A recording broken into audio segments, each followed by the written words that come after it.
Thank you so much for coming to our Zoom conversation with David France, which is going to be hosted by Simon Kilmurry. My name is Meira Blaustein. I am the co-founder and executive director of the Woodstock Film Festival, and I'm really thrilled to have you guys here. This is, I believe, the 15th installment of the film festival's virtual talks and conversations, of virtual films and conversation rather. We've had a lot of really great ones during COVID. And this event that you guys are about to attend tonight was originally supposed to have happened in person in April. We were supposed to show Welcome to Chechnya at a huge theater for 15 people. And filmmaker David France was supposed to be there with the producers for Q&A afterwards.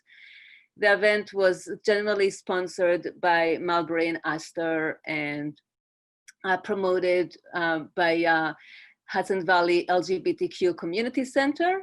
And everything was going so well until pandemic hit and everything changed. So I'm so very glad that we are able to bring it to you, the conversation now live. And if for any reason you have not seen Welcome to Chechnya yet, it is streaming for free on HBO Now. So I would urge you to watch it. It is truly one of the most remarkable films that I've seen for a long, long time. I just want to talk a little bit about the film festival before I bring Simon and David. This is the 21st year of the Woodstock Film Festival, and we had a lot of big plans for this year, but like everybody else in the world, things changed. But we're still going to have the festival. Rest assured that we will. We'll be doing it in drive-ins. We are lucky to be in upstate New York, and upstate New York does have existing drive-ins, and hopefully we'll also have some pop-up drive-ins to boot. And of course, we will have plenty of programming online. So I hope that you'll join us. It will be running September 30th to October 4th. You can find all the information when we are ready to release on woodstockfilmfestival.org. So now, without further ado, I would like to bring Simon Kilmurry, the head of the International Documentary Association. Hi, Simon. Nice to see you. Hi, Meira. How are you? Great, and so great to have you. I've known Simon for a very long time. We're lucky to have you here as a juror a couple of times at the festival, and when I'm in LA, I get to see you, and it's really a pleasure to have you here with us tonight, a bit remotely. Thank you for inviting me, and congratulations on pulling all this off so elegantly. Thank you. And David France, Academy Award nominated documentary filmmaker, an amazing. Hello, David. So nice to see you. So nice to be here, Meira. Thank you. So I'm going to take my leave and leave you, David, in the very capable hands of Simon. I just want to tell our attending audience that should you have any questions for David, there is a Q&A thing on the bottom of your screen. Just write in your question and we'll do our best to make sure that David and Simon address them. So don't hesitate to do so. But in the beginning, Simon and David will have a conversation. So go ahead, you guys. Thank you. David, good to see you. How are you? It's great to see you, Simon. How are you? And thanks for doing this. Good, thank you. I hope everyone in your family is safe and well at this crazy time. So far, so far. I just briefly, before we jump into this conversation, for those who may not be as familiar with your work, I just want to give them the quick synopsis. Sure. You burst onto the scene, the documentary scene in 2012 with How to Survive a Plague, which premiered at Sundance and was nominated for an Academy Award. Also won a Peabody Award and an IDA Award, amongst many other awards. Really a remarkable film. In 2017, your film, The Death and Life of Marsha P. Johnson, premiered at Tribeca. And now you're back with Welcome to Chechnya, which premiered earlier this year when we were still able to come together at Sundance, where you won a US Documentary Special Jury Award for Editing. So congratulations on that. And I'm so thrilled to be able to talk to you this evening. Thank you, Simon. I'm thrilled to be here with you. So let's start right at the beginning. You know, this is probably an issue which may not have been on many people's radar screen until they had heard about your film, seen the film. How did it first come onto your radar screen, and when was that? I guess you could say it came in stages. I read the news articles, the headlines that came out in early 2017, April 2017, that this terrible campaign was taking place in Chechnya, a republic in the south of Russia, that the local leader there, who operates with a great sense of autonomy and impunity, had declared what he called a blood cleansing against the LGBTQ community there. He was instructing his security forces to seek out and round up and execute all LGBTQ Chechens in the ethnic minority with a diabolical plan to somehow eliminate the possibility that there might be any queer Chechens. The headlines fell away very quickly. It was just the first few months of the Trump administration, and already the news cycle had been flattened traumatically around the notion of, you know, whether or not he spelled things right in his tweets. And I guess I convinced myself that having been revealed, this problem went away. And it wasn't until I read an article in the New Yorker over the summer in July of 2017 by the journalist Masha Gessen, who is a well-known Russian journalist and dissident. She wrote a story about what was happening in the meantime while I wasn't paying any attention, which was that, and while nobody else was paying any attention, that this absence of, you know, political backlash against what was going on there meant that it was left to the people on the ground to somehow concoct some way to respond. And what they had built was this vast underground network of safe houses and relationships and you know, pipelines, ways to get people from Chechnya into Russia, where they found themselves to be not even that much more safe in Russia proper, in Moscow and St. Petersburg. And so they were trying to get them out of the country. And the fact that these activists were having to take this work on themselves, I found shocking and, you know, reminiscent of the stories that we've read about the resistance in Nazi Germany. And I thought I should reach out to them, and I did that right away and said, let's document this. And I was there filming within a week. Wow. You got off the ground within a week, and we're in Russia and Chechnya filming that quickly? Yeah, it was that quick.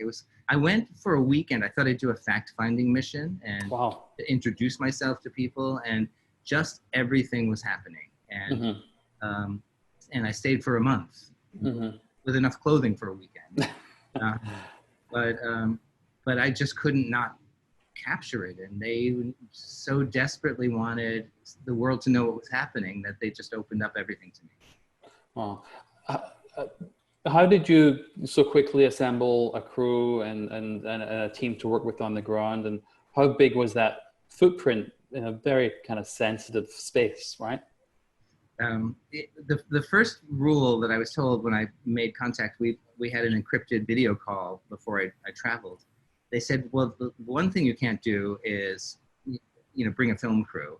And the other thing you can't do is film anybody's faces. There are all these rules that were going to be impossible. And I thought, well, let's just negotiate them. And I had reached out to a Russian producer, Oskar Kurov, who is a well-known dissident documentary filmmaker in Russia, who had made a previous film about the anti-gay tidal waves politically and culturally in the country. And I said, would you join me to go over there? And he knew what the risks would be, kind of intuitively, having worked there. And he said that we would not bring a crew. It would just be him. and he would not bring a professional camera. He had a kind of a consumer video camera, the kind of thing you would take on a, on your vacation.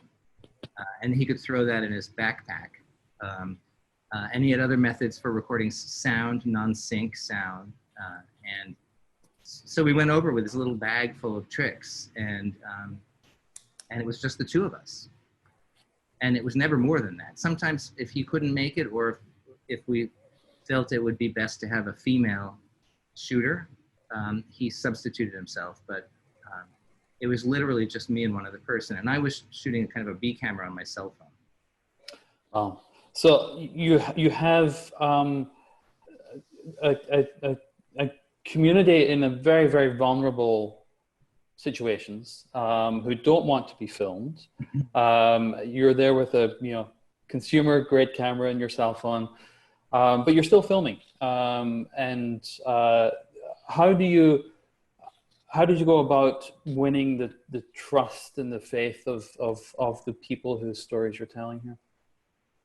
I think the answer to that, and I'm just going to guess at the big answer, is that so many of the people who were fleeing this persecution in the south of Russia had never really met gay people, and they had no practical sense of what a gay identity was, or what a gay community was, or what gay solidarity was, and they started really seeing that immediately upon arriving in the shelter system. And I became, some part of that. I was certainly considerably older than even the activists who had set up the shelter system and were, they're rescuers and protectors.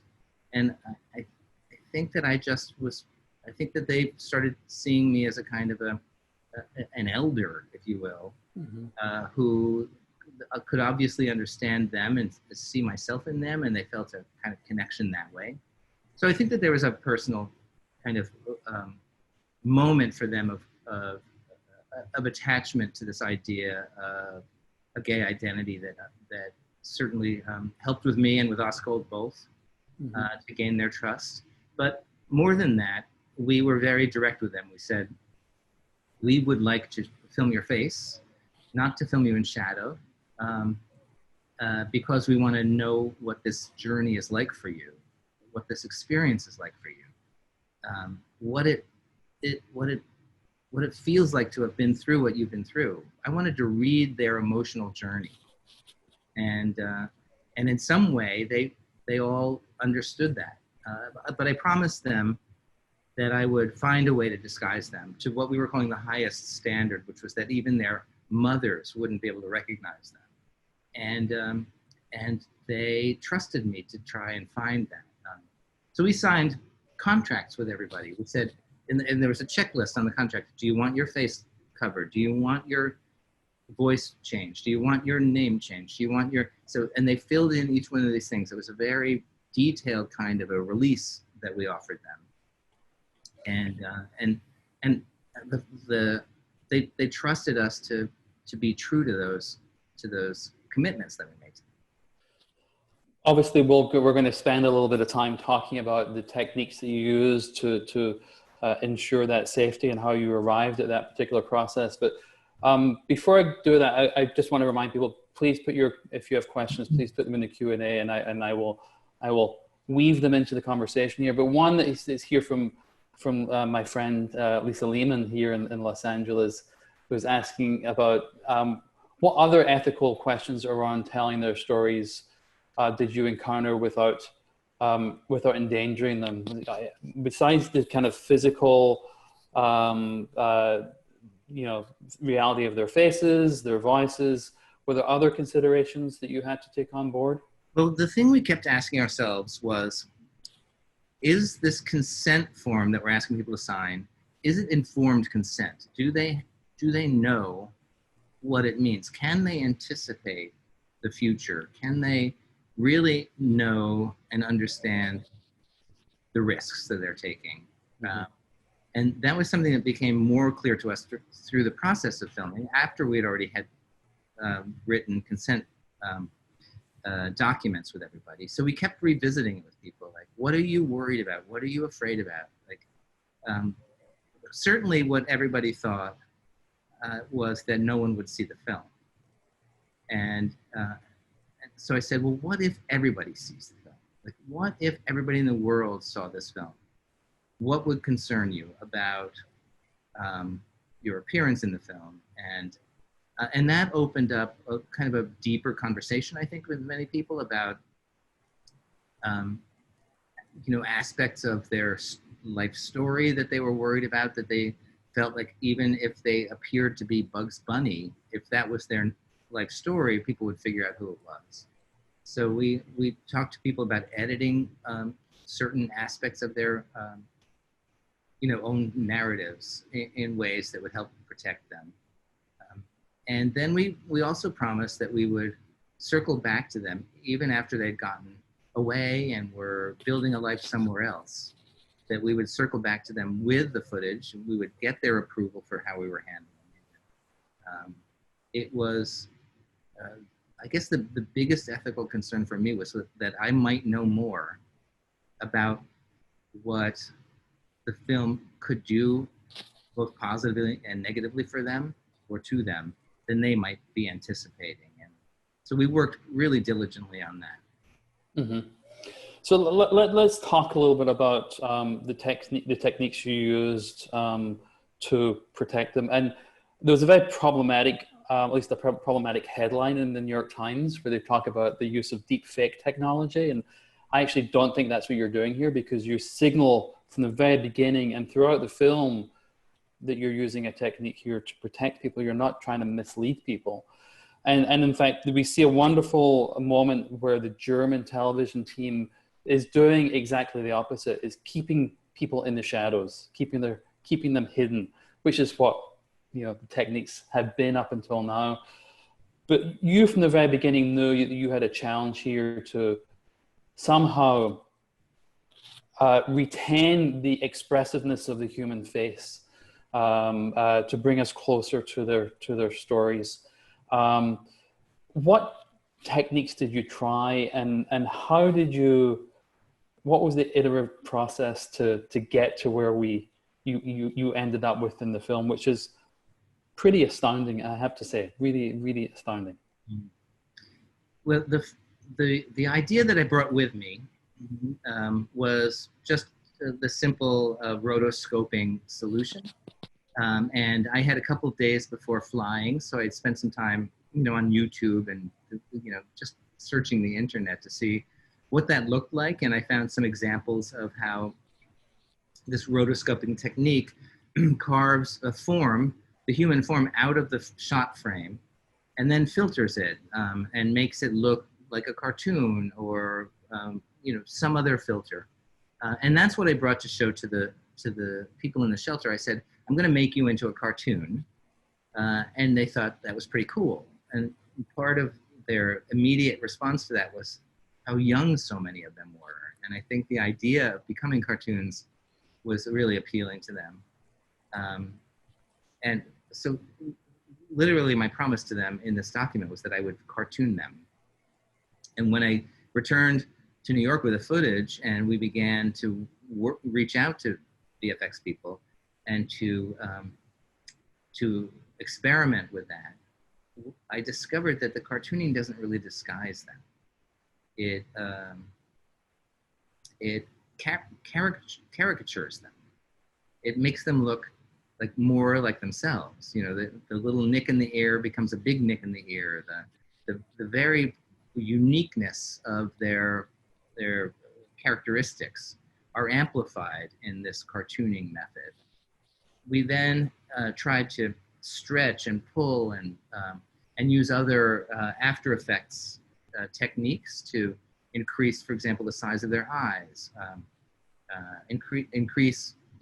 decrease the size of their ears, increase, you know, just pulling and pushing on these things.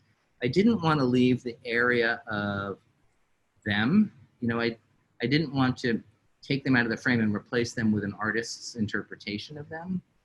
I wanted to use a technique that took as a starting point them and responded to them. And this filtering program with a rotoscope was still them.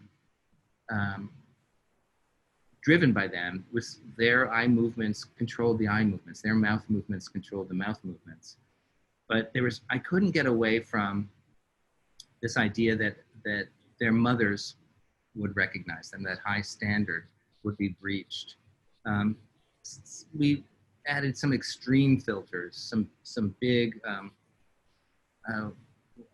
what's that film called? The Sisters of Belleville? Oh yeah. Triplets of Belleville.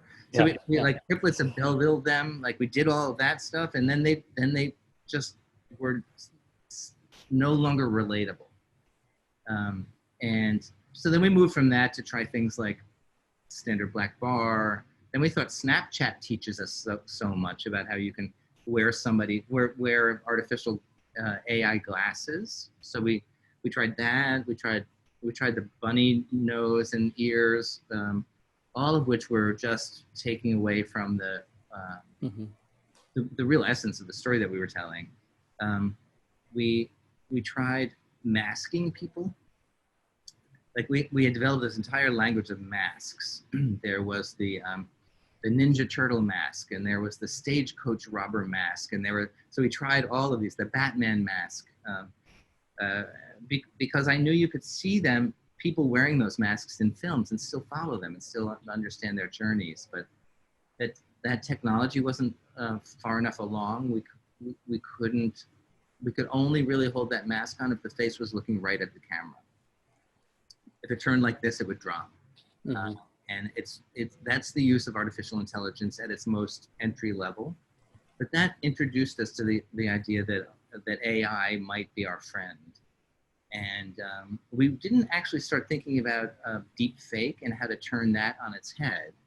But we did have a series of conversations that led us to a VFX artist, actually two separate VFX artists, who both said, well, why don't you put Nick Cage's face on it?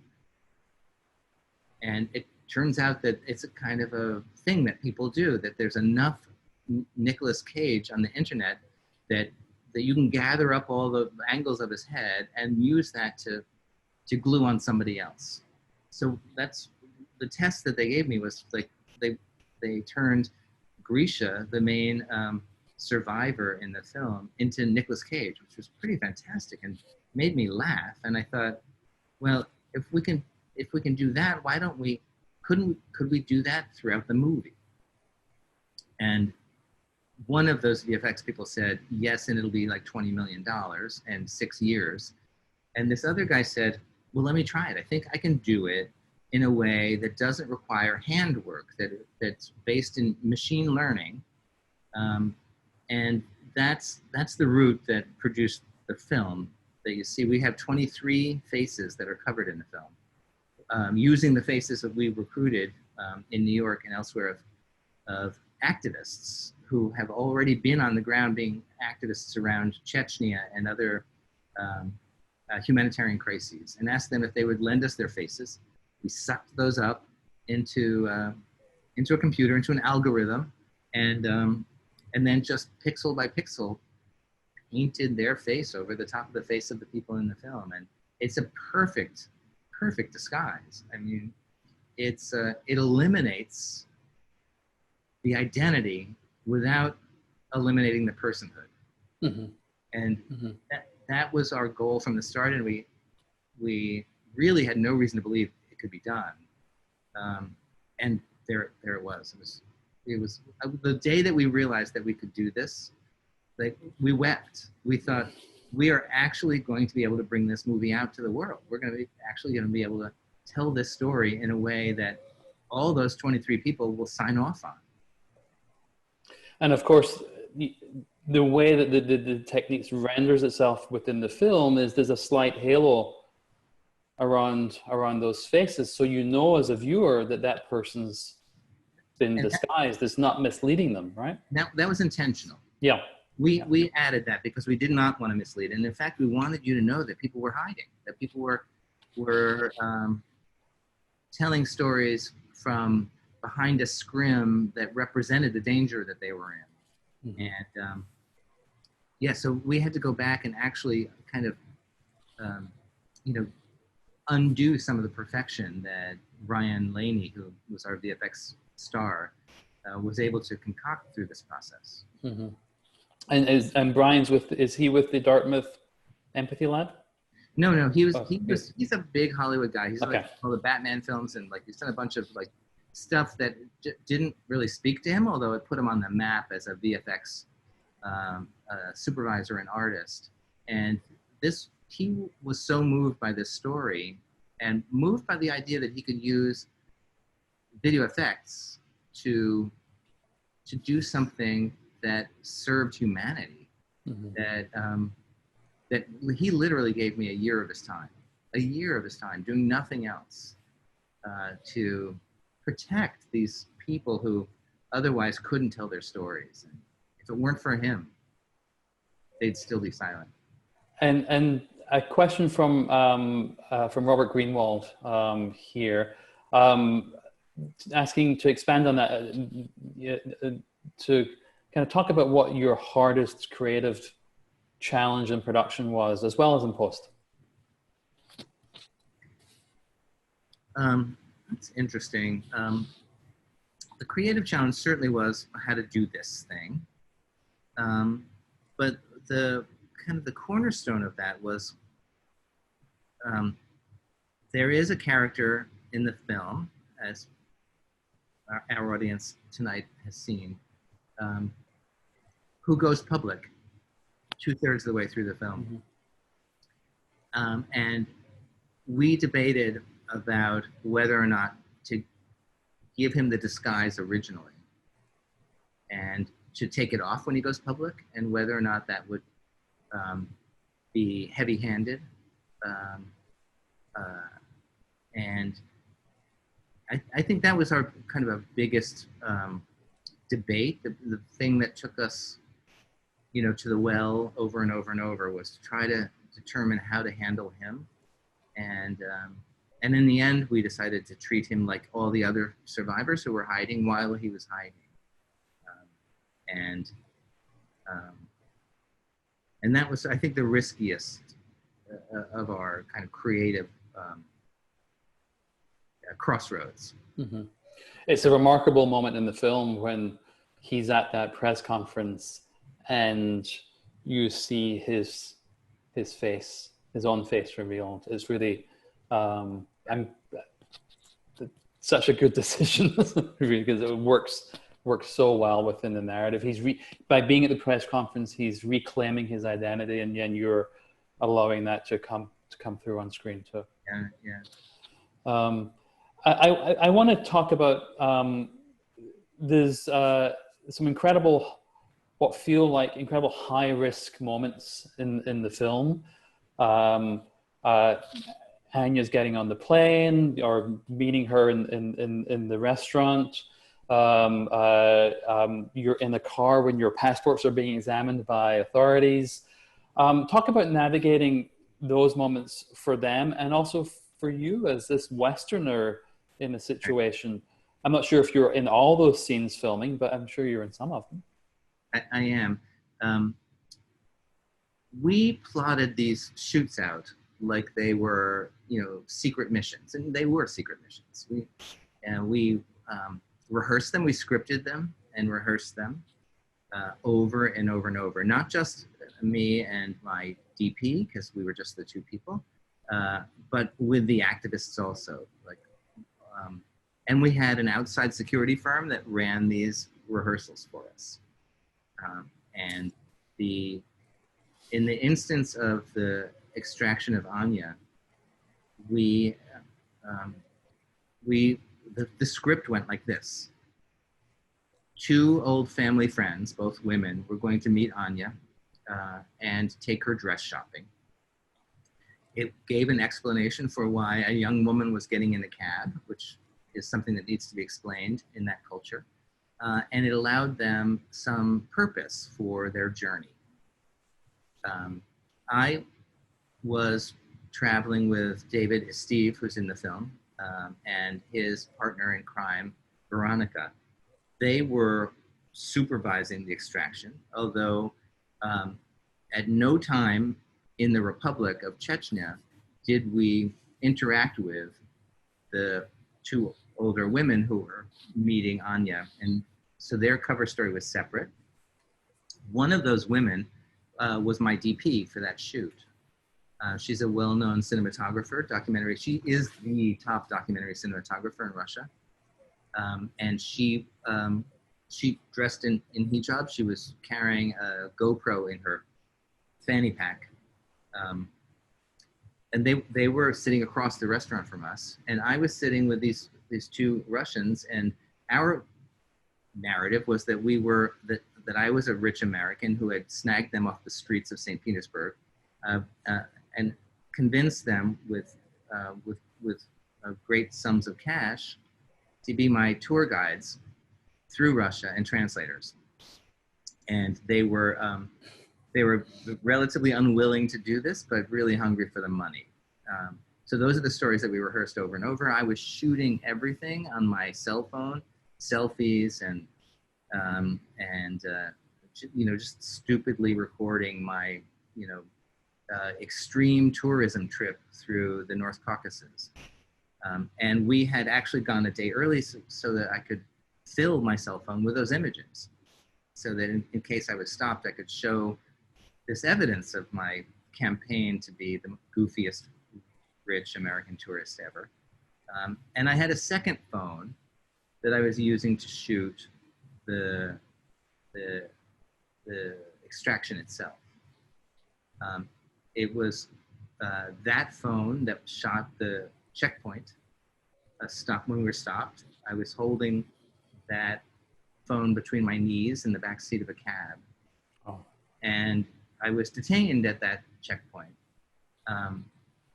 as a result of that stop. And I just got out of the car and dropped the camera, the phone, which was still recording, and David Steve pocketed it. And I went in for my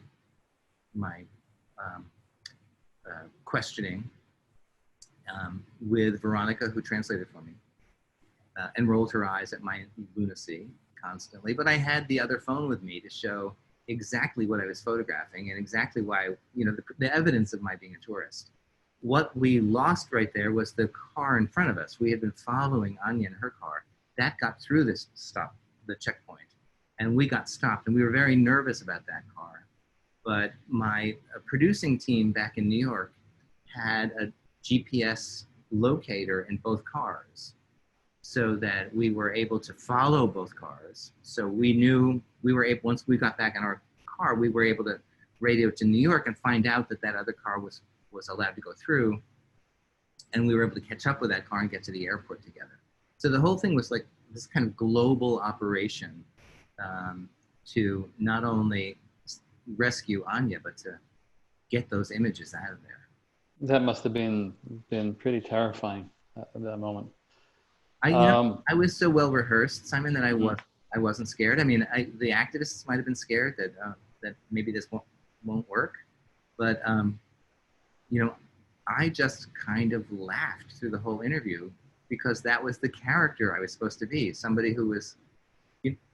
Here's the part I didn't tell. My character was a wild soccer fan. And the World Cup had just taken place in Russia. And the Egyptian team, my favorite team, had stayed in Chechnya. So we went to walk the paths that the Egyptian footballers had walked, which required from me a great deal of study. I don't know football. I don't know the Egyptian team. I had to memorize their names and their data and whatever happened to them when they were there in Russia. I really had to pull up something that's really way beyond my comfort zone. That's what made me nervous. Not that the cover story wouldn't work, but I was worried that I would drop my fact set. The Egyptian soccer team. They're a good team. And you should have come with us.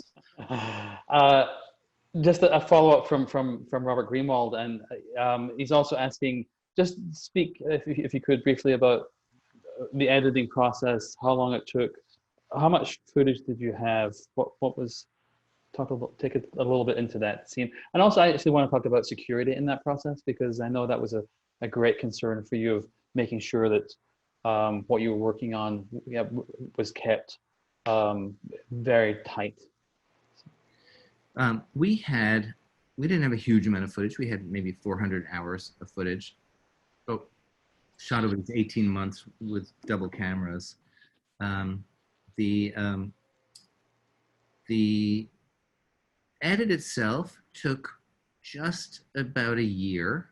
I work with Tyler Walk. I worked with him on my previous films. He's a genius, and I learned more about what I had seen just talking to him about what he saw in the footage, and that's, you know, his insight and his inspection of the surroundings are just really remarkable and very instructive. And the hard part for us with working with Tyler was to get footage back to him. We were very careful. We were very cognizant of the fact that our footage could, even if we got away with shooting this, our footage, if found, could reveal the things that we were trying to hide. And so we developed an encryption strategy for all of our footage and protocols, and then got them back to New York. And once we did, we didn't really know how to edit this footage safely, knowing that Russia is capable of what Russia is capable of. I had brought on, during my first trip, an office assistant, somebody I'd met, a very young filmmaker I'd met in Provincetown at the film festival that summer, who was a Russian exile. And I hired him to come and sit at the front desk in my office, and because I knew I was going to need somebody who spoke Russian when I got back. And when I got back, he was going, "You did this, you did that. I can't believe you didn't do this." He was full of the paranoia that Russians have as a kind of a matter of course. It's beaten into them, like how to be suspicious of your suspicious government. And he wouldn't allow me to put any of the footage on any of the computers that were sitting there in the office. And he was the person who went over to talk to the people at Laura Poitras's studio while I was away and said, "What do we do with, how do we safeguard this footage?" So we began, when I came back, this process of building this air-gapped edit suite where none of the computers in the office had ever touched the internet. And the footage itself never moved over the internet and never touched a computer that had internet familiarity. And we made it, you know, we safeguarded it that way. We built this digital wall around the footage. And then, you know, kept copies of it elsewhere. But working at 4K on encrypted drives for Tyler was very tiresome. It was very slow to work with. It was hard to move footage across. We couldn't move footage around within the edit room. There was no network. There's no local area network there. Things actually had to be moved onto flash drives, moved across the room, put onto other drives. So that aspect of the post-production was very cumbersome. I want to talk about, there are these intercepted videos that appear through the film, which are almost, I mean, these are filmed by people who are out there attacking LGBTQ people viciously, and they're almost like trophies They are, yeah. in a way. How did you get a hold of those? And talk also about the kind of ethical and filmmaker decisions you had to deal with in deciding how much of those to use. And, you know, it's very, very tough to see. We were working with the activists on the ground in Russia to, as they were gathering evidence for the criminal cases that they wanted to bring. And we knew from the survivors of the torture that all of them talk about having been filmed, that each one of their torture sessions there was always somebody there with a cell phone recording it. They were under the impression that those recordings were being sent up the chain of command as evidence of what, that they were carrying out the orders that had been given to them. And we were really keen to try to penetrate those networks. And what we discovered was not only were these deliverables, you know, in a sense, this idea that that they represented, you know, a job completed, that the same people were circulating them in social media circles as trophies, as you say. And that's what we work with the local activists to try to penetrate, were those social network circles. And that's where they were able to find those really damning videos of the people committing those crimes. The reason we were so interested in this, Simon, is because all the while, and we were at this for, you know, 2 years, over 2 years, all the while since the revelation of these crimes, the Chechen government has said there is no evidence of it. The government in the Kremlin has said, well, we take that as fact. And they were gathering their own evidence. They were creating the evidence. And once we found them, I thought it was essential to turn them against the people who had created them, to turn this joyfully recorded trophy into a piece of damning evidence. And so we were really solid from the start that we would include that in the film. The question was, as you say, how much? And that was sometimes a matter of, you know, removing frames. Sometimes there's a rape scene, for example, in the film. Sometimes it was just, mostly we would just remove the image. And the image just flashes on a couple of times, and you just hear the audio from that scene, which is just so shocking. And, you know, it was important for me to show that, as I said, as evidence of this thing that they say there's no evidence for, but also because everybody else in that film felt the hot breath of that violence on their necks the entire time I was with them. They'd experienced it themselves. And I knew that if I shared that with the audience, that they would understand better what hell those folks had been through and why they will never feel safe. And, you know, and why we need to treat them differently, you know, why we need to understand that they have a trauma that's unlike any other. Right, and that kind of ties into my next question, because you have this evidence. Maxim is finally summons the incredible courage to come out publicly at the news conference to pursue his case, and we're in the court and the case is dismissed so perfunctorily, without any ceremony. Was that a surprise for the activists, and was it just more important that this is the first step of someone being willing to take that, to come out of the shadows and put their stake in the ground and saying this is happening, or were they actually hoping that the case would actually get traction in the Russian with an investigation in Russia? They really hoped it would happen. Yeah. And I don't know that that's a naive hope. Maybe it's an essential hope that that the work that you're doing will create change. You know, if you think about what they're doing in the film, it's really untenable. They are rescuing people one at a time from, you know, certain death. And that's it.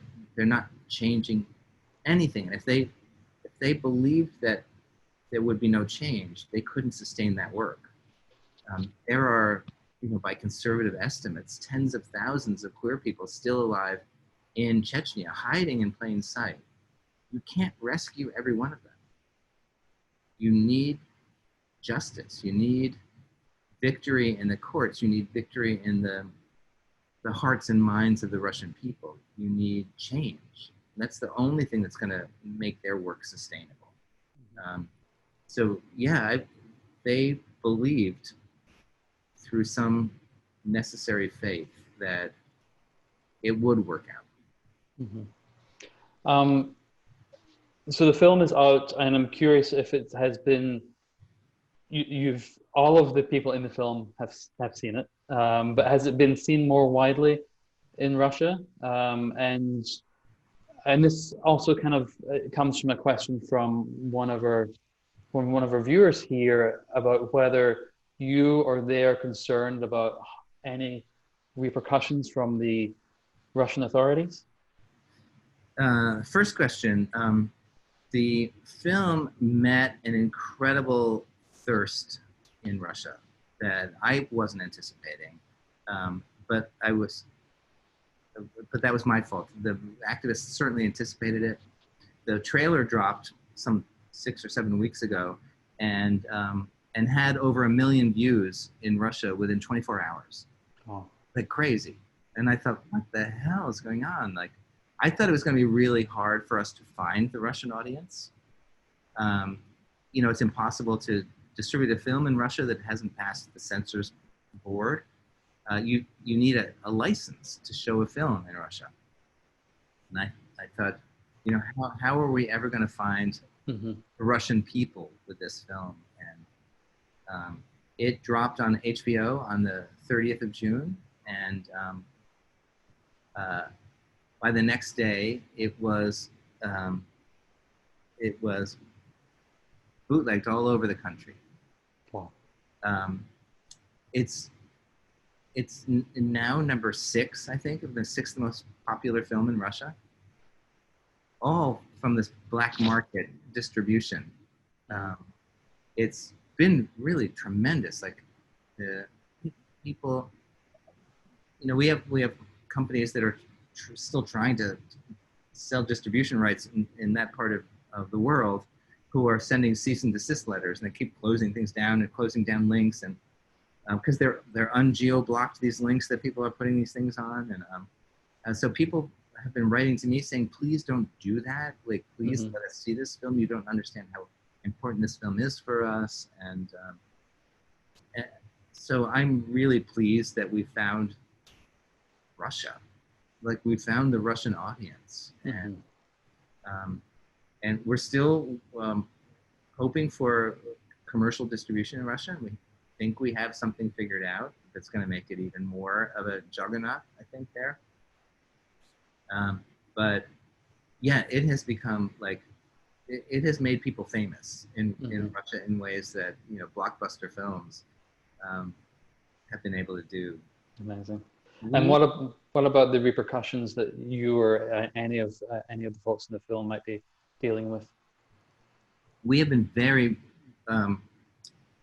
much in touch with everybody in the film, anticipating not only what the film and its exposure is going to do for them personally, but what it's going to do for their communities. So, for example, we are working with activists who do organizing on the ground in Chechnya, who are not the people who are in our film, but so that they could send the message out that this thing is going to happen.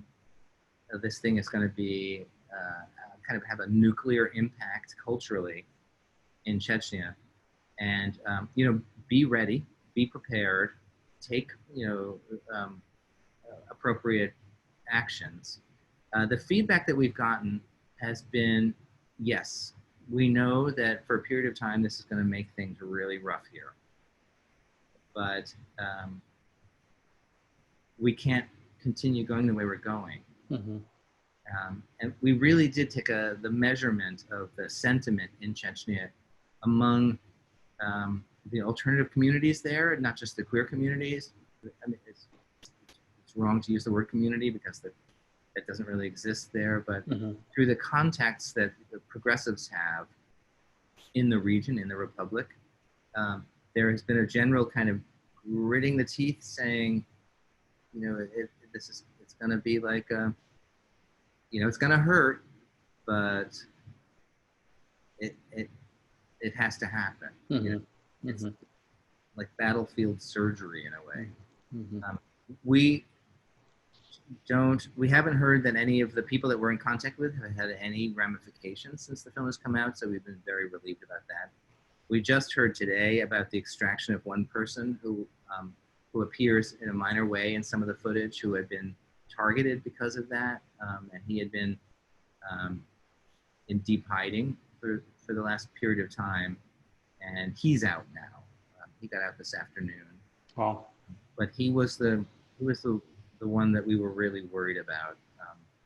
And as far as the people who are the activists, you know, they said when I started doing the film, David and Olga and Veronica and the people from the LGBT network and the people from the Queer Community Center in Moscow, they said, we need this exposure. We're not going to mask ourselves. We need you to see us. We need Russia to know that the world sees us. That's why they invited me in, was to witness what they're doing and to make, and in a way to create a kind of a protection campaign for them that would reduce some of the danger that they were already feeling. We are just about at time. I think we have literally like 60 seconds left before we have to bring Miera back in. So very, very quickly, how are Olga and David and Maxime and the others doing now? Are they safe? Are they? Everybody's safe. Everybody's mostly happy. Everybody is, with the exception maybe of Maxime, doing exactly what they want to do. Maxime is still not living an overt life, although he's in Europe.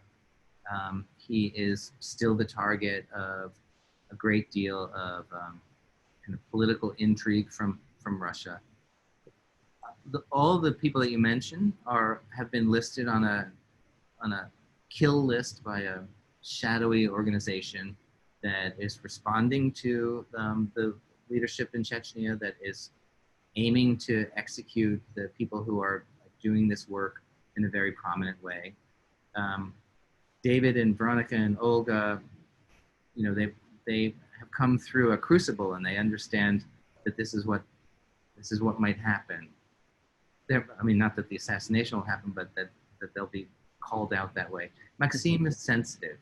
You know, he didn't intend to take on the world. He intended to live a happy life with his partner. You know, he wasn't born to activism. He was drafted into it, and he would, if we had any way to turn back the dial and create a safe life for him, I would certainly be, you know, raising the money to make that happen. Well, David, I want to thank you so much. For people who want to support these activists, I know there's all kinds of outreach information on your website, right? There is. Welcome to Chechnya.com or .org? .com. /save lives. Gives you a little button into where everybody's needs are. And with that, I want to invite back our host, Miera Blaustein. David, thank you so much. Thank you, Simon. What a great conversation. It was an incredible conversation. I have so many more questions for David, but I think that a lot of them have been answered. I really can't applaud you enough for delving into such a risky process. I mean, you really did take your life in your hands by doing what you did. And for those of you who don't know, David spends 18 months in Chechnya doing this. And I don't know how many months afterwards editing the film. It's an incredible feat. Congratulations. Simon, thank you so very much for being such a wonderful host. Thank you. Thank you to all who attended.